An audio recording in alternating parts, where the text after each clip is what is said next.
Bismillahirrahmanirrahim. Assalamualaikum warahmatullahi wabarakatuh. Kembali lagi di channel Pena Pencari Hikmah. Kali ini kita akan bahas malaikat menyuruh iblis bertemu Rasulullah Shallallahu Alaihi Wasallam. Ketika para sahabat sedang bersama Rasulullah Shallallahu Alaihi Wasallam di kediaman seorang sahabat Ansar, tiba-tiba terdengar panggilan seseorang dari luar rumah. "Wahai penghuni rumah, bolehkah aku masuk? Sebab kalian akan memerlukanku." Rasulullah Shallallahu Alaihi Wasallam bersabda, "Tahukah kalian siapa yang memanggil?" Kami menjawab, "Allah dan Rasulnya yang lebih tahu." Beliau melanjutkan, "Itu iblis, laknat Allah bersamanya." Umar bin Khattab berkata, "Izinkan aku membunuhnya, wahai Rasulullah." Nabi menahannya. "Sabar wahai Umar, bukankah kamu tahu bahwa Allah memberinya kesempatan hingga hari kiamat? Lebih baik bukakan pintu untuknya. Sebab ia telah diperintahkan untuk ini. Fahamilah apa yang hendak ia katakan dan dengarkan dengan baik." Ibnu Abbas radhiyallahu an berkata, pintu lalu dibuka. Ternyata dia seperti orang tua yang cacat satu matanya. Di janggutnya terdapat 7 helai rambut seperti rambut kuda. Taringnya terlihat seperti taring babi, bibirnya seperti bibir sapi.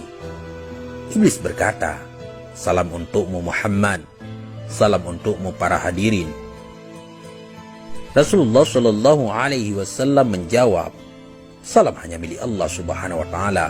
Sebagai makhluk yang terlaknat, apa keperluanmu?" Iblis menjawab, "Wahai Muhammad, aku datang ke sini bukan atas kemauanku, namun karena terpaksa." "Siapa yang memaksamu?" "Seorang malaikat utusan Allah mendatangiku dan berkata, Allah Subhanahu wa Ta'ala memerintahkanmu untuk mendatangi Muhammad sambil menundukkan diri. Beritahu Muhammad tentang caramu dalam menggoda manusia. Jawablah dengan jujur semua pertanyaannya. Demi kebesaran Allah, andai kau berdusta satu kali saja, maka Allah akan jadikan dirimu debu yang ditiup angin. Oleh karena itu, aku sekarang mendatangimu. Tanyalah apa yang hendak kau tanyakan.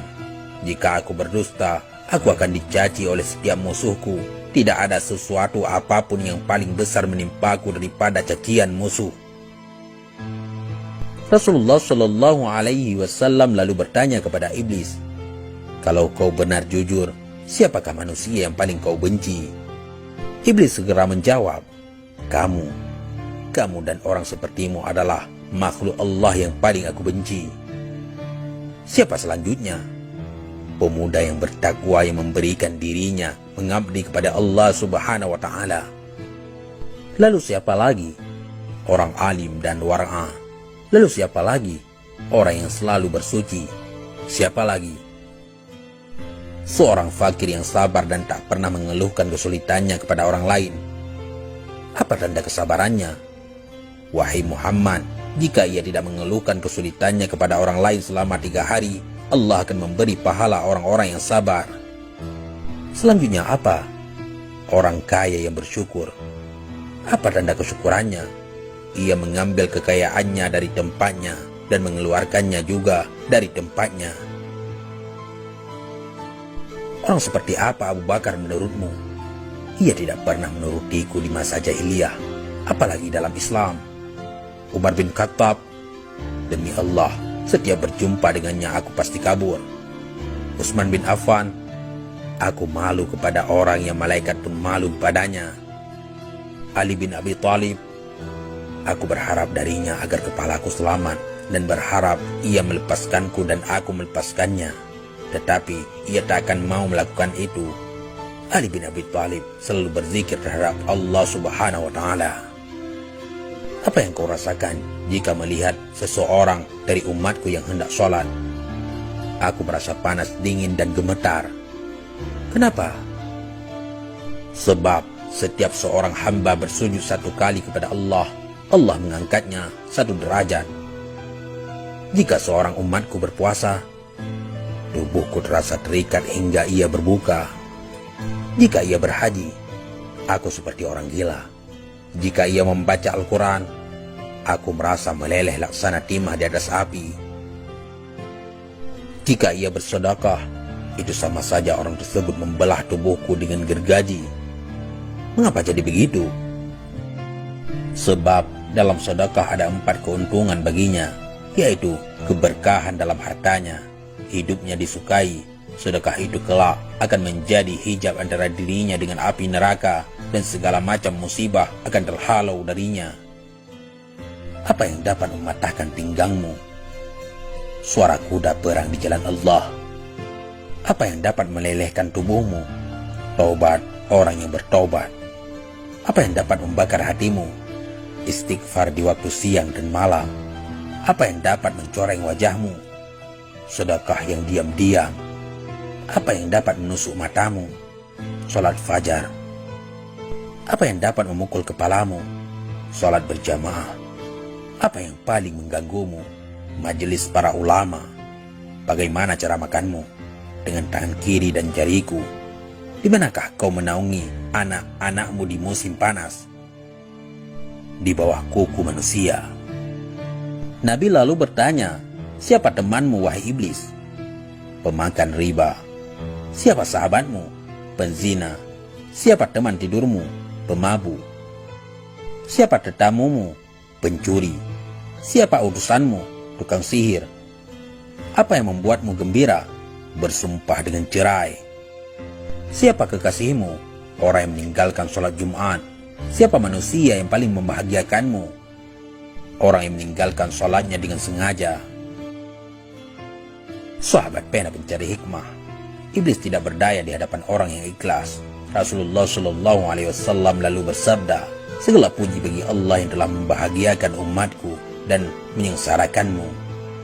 Iblis segera menimpali, Tidak, tak akan ada kebahagiaan selama aku hidup hingga hari akhir. Bagaimana kau boleh berbahagia dengan umatmu, sementara aku boleh masuk ke dalam aliran darah mereka, dan mereka tak boleh melihatku? Demi yang menciptakan diriku dan yang memberikanku kesempatan hingga hari akhir, aku akan menyesatkan mereka semua, baik yang bodoh atau yang pintar, yang boleh membaca dan tidak boleh membaca, yang durjana dan yang soleh, kecuali hamba Allah yang ikhlas. Siapa orang yang ikhlas menurutmu?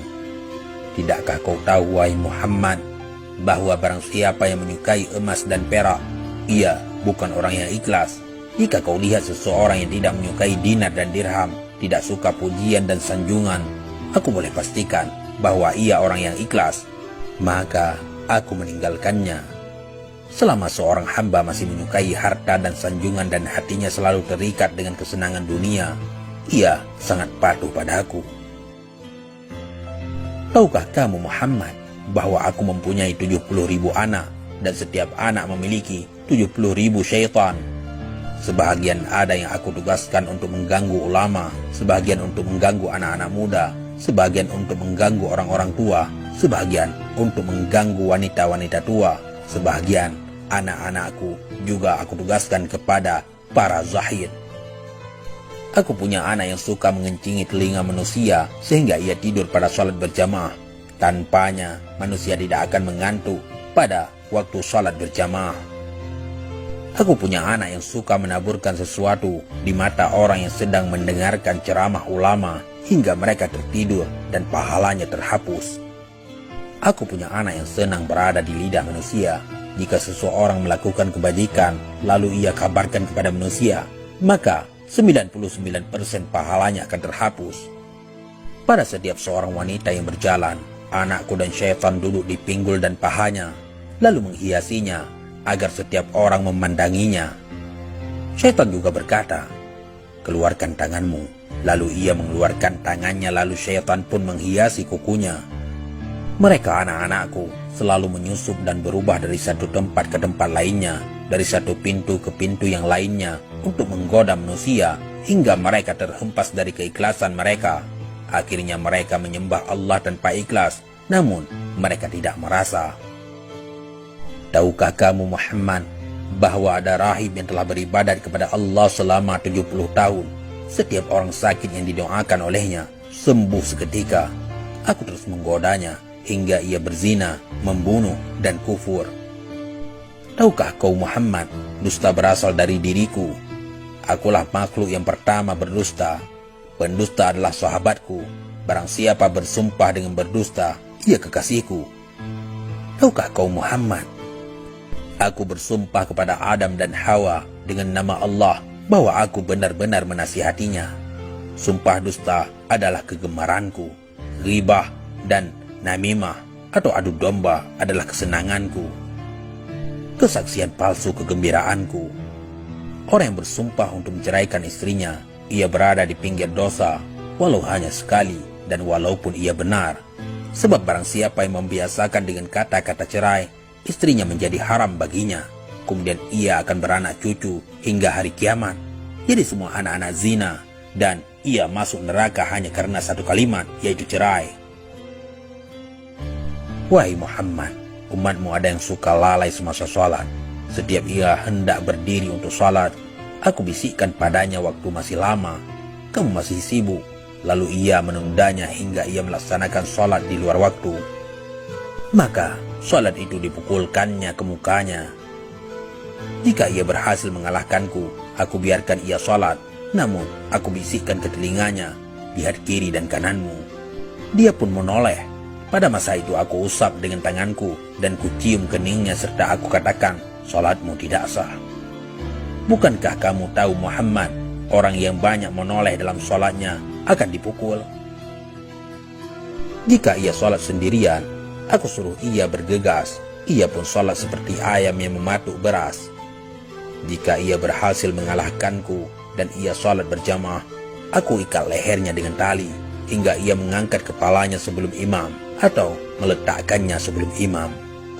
Kamu tahu bahwa melakukan itu batal sholatnya dan wajahnya akan dirubah menjadi wajah keledai. Jika ia berhasil mengalahkanku, aku tiup hidungnya hingga ia menguap dalam sholat. Jika ia tidak menutup mulutnya ketika menguap, syaitan akan masuk ke dalam dirinya dan membuatnya menjadi bertambah serakah dan gila dunia. Dan dia pun semakin taat kepadaku. Kebahagiaan apa untukmu? Sedang aku memerintahkan orang miskin agar meninggalkan sholat. Aku katakan padanya, kamu tidak wajib sholat. Salat hanya wajib untuk orang yang berkemampuan dan sehat. Orang sakit dan miskin tidak. Jika kehidupanmu telah berubah, baru kau salat. Ia pun mati dalam kekafiran.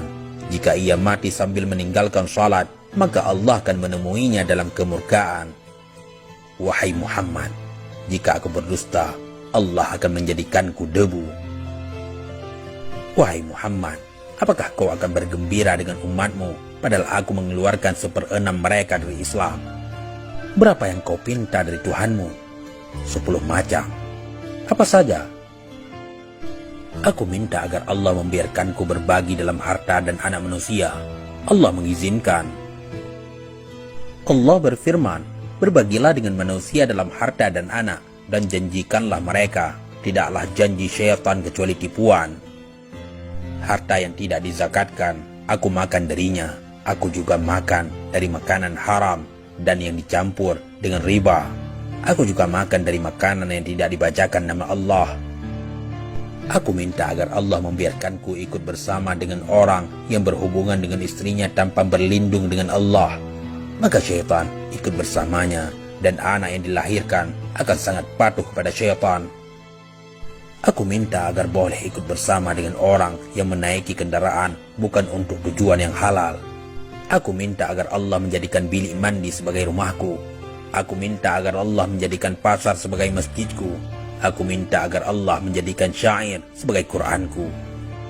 Aku minta agar Allah menjadikan pemabuk sebagai teman tidurku. Aku minta agar Allah memberikanku saudara, maka ia jadikan orang yang membelanjakan hartanya untuk maksiat sebagai saudaraku. Allah berfirman, orang-orang boros adalah saudara-saudara syaitan. Wahai Muhammad, aku minta agar Allah membuatku boleh melihat manusia sementara mereka tidak boleh melihatku. Dan aku minta agar Allah memberiku kemampuan untuk mengalir dalam aliran darah manusia. Allah menjawab, silakan. Aku bangga dengan hal itu hingga hari kiamat. Sebagian besar manusia bersamaku di hari kiamat. Iblis berkata lagi, "Wahai Muhammad, aku tak boleh menyesatkan orang sedikit pun. Aku hanya boleh membisikkan dan menggoda. Jika aku boleh menyesatkan, tak akan tersisa seorang pun.